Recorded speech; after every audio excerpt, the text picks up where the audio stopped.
Bismillahirrahmanirrahim. Assalamualaikum warahmatullahi wabarakatuh. Alhamdulillahi rabbil alamin.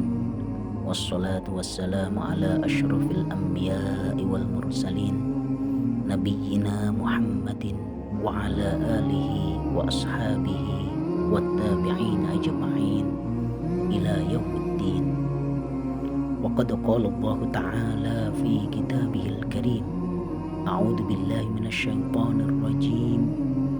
شهر رمضان الذي أنزل فيه القرآن هدى للناس وبينات من الهدى والفرقان. Amma ba'd. Saudaraku, segala puji bagi Allah yang menurunkan Al-Quran sebagai cahaya, sebagai petunjuk dan rahmat bagi orang-orang yang beriman. Shalawat dan salam semoga tercurah kepada Nabi kita Muhammad SAW, keluarga, sahabat, dan seluruh pengikut beliau hingga akhir zaman. Saudaraku, Ramadan adalah bulannya Al-Quran. Bukan sekedar bulan tilawah, tetapi bulan kembali kepada nilai-nilai Al-Quran. Namun, marilah kita bertanya dengan jujur dalam hati kita, seberapa dekat kita dengan Al-Quran? Apakah Al-Quran hanya kita buka di bulan Ramadan, atau ia benar-benar menjadi sahabat hidup kita sehari-hari? Hari ini, mari kita bercermin kepada seorang sahabat muda yang namanya mungkin jarang disebut di mimbar, tetapi jasanya dirasakan seluruh umat hari ini, yaitu Zaid bin Thabit.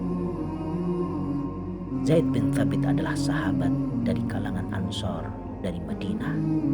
Saat Rasulullah SAW hijrah ke Madinah, ia masih sangat muda, tetapi kecerdasannya luar biasa. Ia menghafal Al-Quran di usia belia. Ia mempelajari bahasa Ibrani atas perintah Rasulullah SAW hanya dalam waktu yang singkat.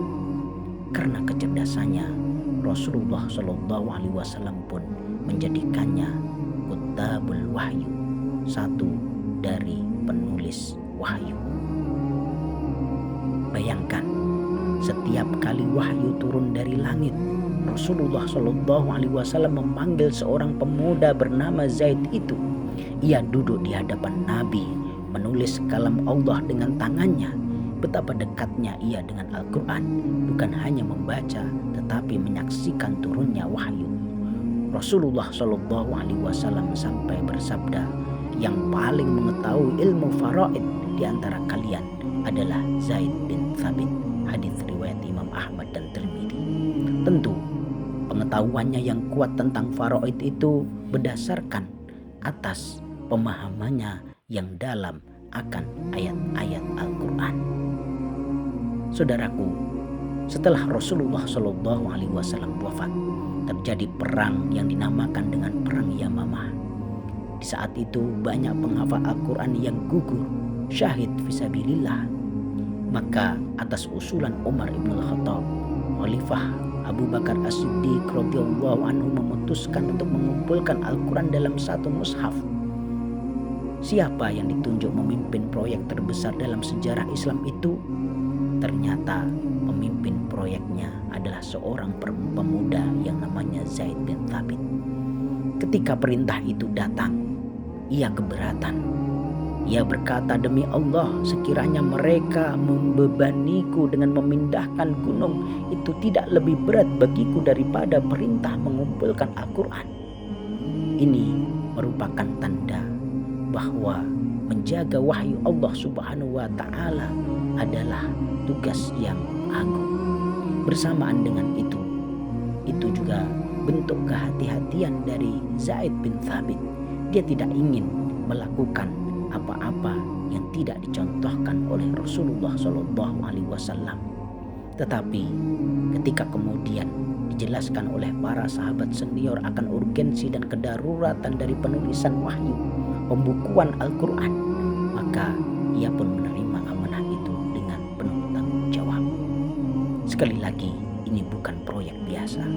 Ini adalah proyek menjaga wahyu Allah untuk seluruh generasi hingga akhir kiamat. Ia tidak mengandalkan hafalannya saja. Ia tidak tergesa-gesa. Ia tidak merasa paling benar. Setiap ayat harus ada 2 saksi. Setiap tulisan harus diverifikasi. Inilah amanah. Inilah rasa takut kepada Allah. Hingga kemudian di masa Utsman bin Affan, ia kembali memimpin penyalinan Mushaf Utsmani yang kita baca hingga hari ini.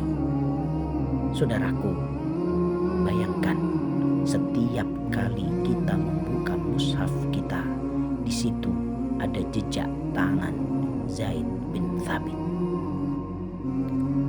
Saat pertama kali mengumpulkan mushaf, ia berkata kepada para sahabat, bagaimana kalian melakukan sesuatu yang tidak dilakukan oleh Rasulullah? Zaid bin Thabit pada dasarnya takut berbuat tanpa dalil. Ia takut menyentuh Al-Quran tanpa kehati-hatian. Inilah generasi salaf. Bukan hanya cinta Al-Quran, tetapi takut salah paham memperlakukannya. Yang menunjukkan betapa hati-hatinya mereka dalam menjaga wahyu Allah Azza wa Jalla. Zaid bin Thabit disebutkan wafat pada tahun 45 Hijriah di Madinah. Saat beliau wafat, Abdullah ibnu Abbas radhiyallahu anhu berkata, hari ini telah wafat seorang alim umat ini. Bayangkan, seorang yang hidupnya dihabiskan untuk menjaga Al-Quran, wafat dalam kemuliaan sebagai penjaga wahyu. Ia tidak dikenal karena harta, tidak dikenal karena kekuasaan, tetapi dikenal karena khidmatnya kepada Al-Quran. Saudaraku, Zaid bin Thabit telah menjaga Al-Quran untuk umat. Lalu apa yang sudah kita lakukan untuk Al-Quran? Pada bulan Ramadan ini, mari kita bercermin kepada Zaid bin Thabit, seorang sahabat muda, belia usianya, tetapi khidmatnya kepada Al-Quran begitu luar biasa.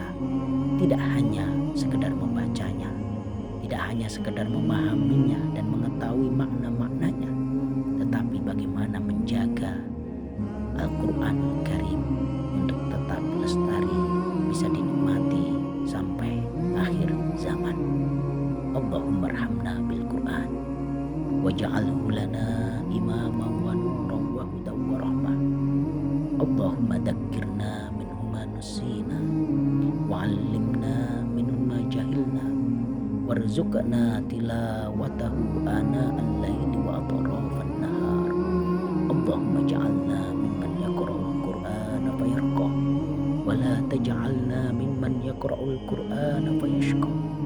Allahumma ja'alna lil Qur'anil Karim minal hafidhin wa ila ladidi khitabihi mustami'in wa 'inda khatmihi minal faizin.